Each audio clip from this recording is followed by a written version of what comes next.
Assalamu alaikum warahmatullahi ta'ala barakatuh. Ndugu zangu Waislamu katika imani,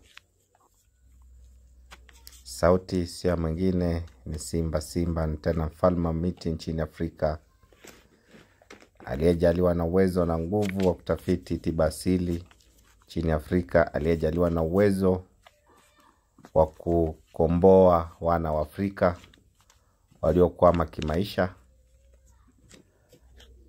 Leo hii naonyesheni chumba changu cha siri ambapo nahifadhi hela ambazo sio za kwangu, ni za nyinyi ambao wananitazama saizi. Hizi hela sio za kwangu, ni za nyinyi ambao mnanitazama. Najua baadhi ya wale ambao wanamiliki hela kutoka kwenye ufalme wangu Malsan Buza. Najua mnajua kile ambacho nazungumzia.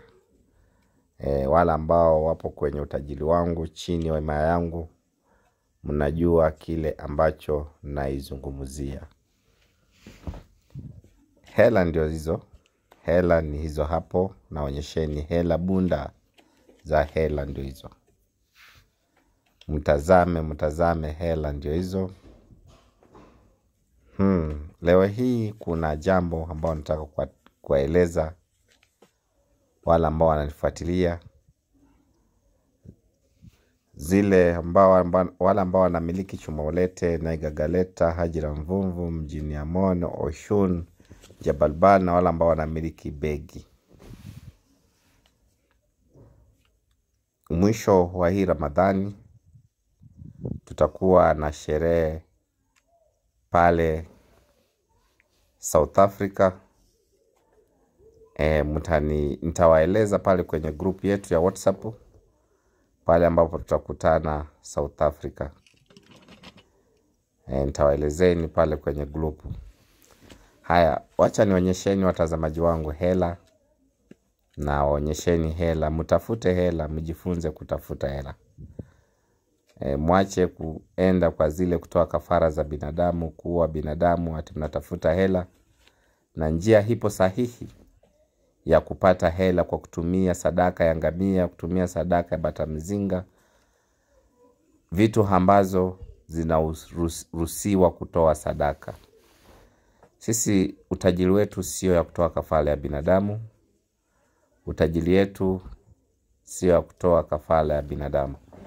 Naam, najua baadhi ya watu wengi mnaniuliza hizo hela wengine wanasema sio za halali. Nitaonyesheni. Huwa napenda sana kuweka kwenye mashini ili mshuhudie ni za halali. Na kwa wale ambao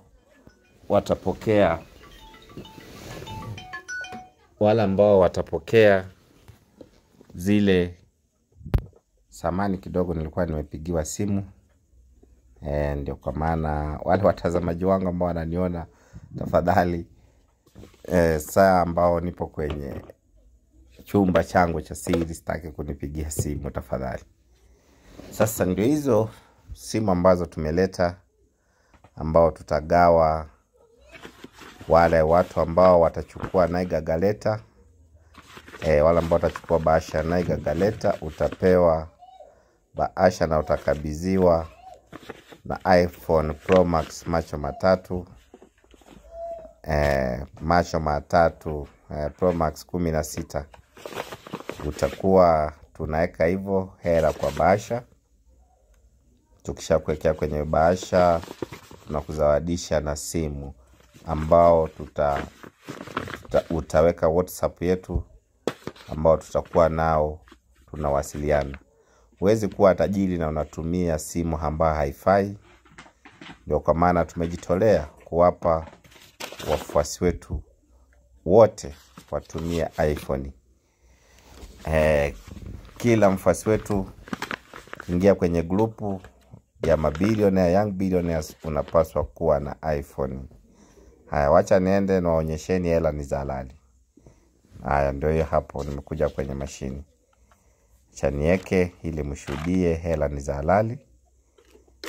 Ndio. Sikia sauti ya hela, sikia sauti ya hela bado. Uko hapo unalia umaskini, nini, nimejitafuta. Jifunze kujituma, jifunze kujituma. Naam, jifunze kujituma. Hela zingine ndo hizo. Ukiwa mwanaume unapaswa kujifunza kujituma. Sasa sikia sauti ya hela tu. Sikia sauti ya hela hiyo. Kudadeki. Unasikia sauti ya hela? Alafu uko hapo unalia umaskini Ukiagizwa leta hivi, fanya hivyo, unaona kama unatapeliwa. Kwa hizi hela ambao ninazo naweza kutapeli. Hela hizi ambazo ninazo naweza kukutapeli na kutapeli ya nini? Mimi nakusaidia kwa faida yako. Nakusaidia kwa faida yako. Hakuna kitu ambacho nakuja kwa rahisi. Pako jipambanie. Ndio kwa maana unaagizwa nunua kitu fulani ndio ujipambane kupata hiyo hela. Kuinunua ndio ujue magumu wa kutafuta hela. Sasa ukiona umeagizwa leta kiasi fulani ununue vifaa fulani, unaona unataka kutapelia, achana nayo. Sisi tule bata, wewe ukibaki ukulia maskini. Utasubiri wale zile vitu za mdonyole za bure na utaziona. Sikia sauti ya hela. Sikia sauti ya hela. Kila siku unapaswa ujue ukienda kwa mtaalamu au mganga akakuagiza leta hiki, leta pesa ya mbuzi, leta pesa ya ng'ombe, leta pesa ya hii. Alafu baadaye unasema dokta, mimi nimepata ya mbuzi, ya ng'ombe sijapata, nitalipa kama nishafanikiwa. Wapi ambao utaipata? Hakuna kitu ambacho inakuja kwa urahisi. Unapaswa kujipambania. Naam, kwa wale watu ambao wanatamani kujipambania utajiri wao, mpaka ujitume. Kuna baadhi ya vitu ambavyo unapasiwa wewe mwenyewe uzipambanie kununua. Ukishazinunua utatengenezewa vifaa zako, kama ni pete, kama ni begi, kama ni naigagaleta na hela. Hela ndio hizo. Kwa hizi hela zote bado unasema nataka kunitapeli. Nitakutapeli kitu gani? Una nini ndio nikutapeli? Ama wewe ndio unataka kunitapeli? Hela zipo. Hela ninazo. Uwe ndani ya Afrika, nje ya Afrika. Mimi nafanya huduma zangu mali popote. Ukiwa umetengenezewa pete, naweza kutumanishia mali popote huko. Ukiwa umetengenezewa basha, naweza kutumia mali popote huko. Ukiwa umetengenezewa begi, naweza kutumanishia mali popote huko. Uwezo tunao. Tunatumia ndege ya parcel ya DHL kutumanisha mzigo yetu mali popote duniani. Sikia sauti ya hela. Nazungumza nikiwawekea hela kwenye mashini ili mjue hela sio feki. Hapa chumbani mwangu hipo kama benki. Na kwa benki sijui naweza linganisha kwa benki za dunia aise. Juu hela ambazo zipo hapa ndani, unaweza chimba shimbo ya futi 10 na uzimwage ndani na zijae paka juu. Hela ninazo kakangu. Ukiona nimekuitisha chochote, jua sina tamaa ya hela zenyu. Asanteni watazamaji wangu wa channel ya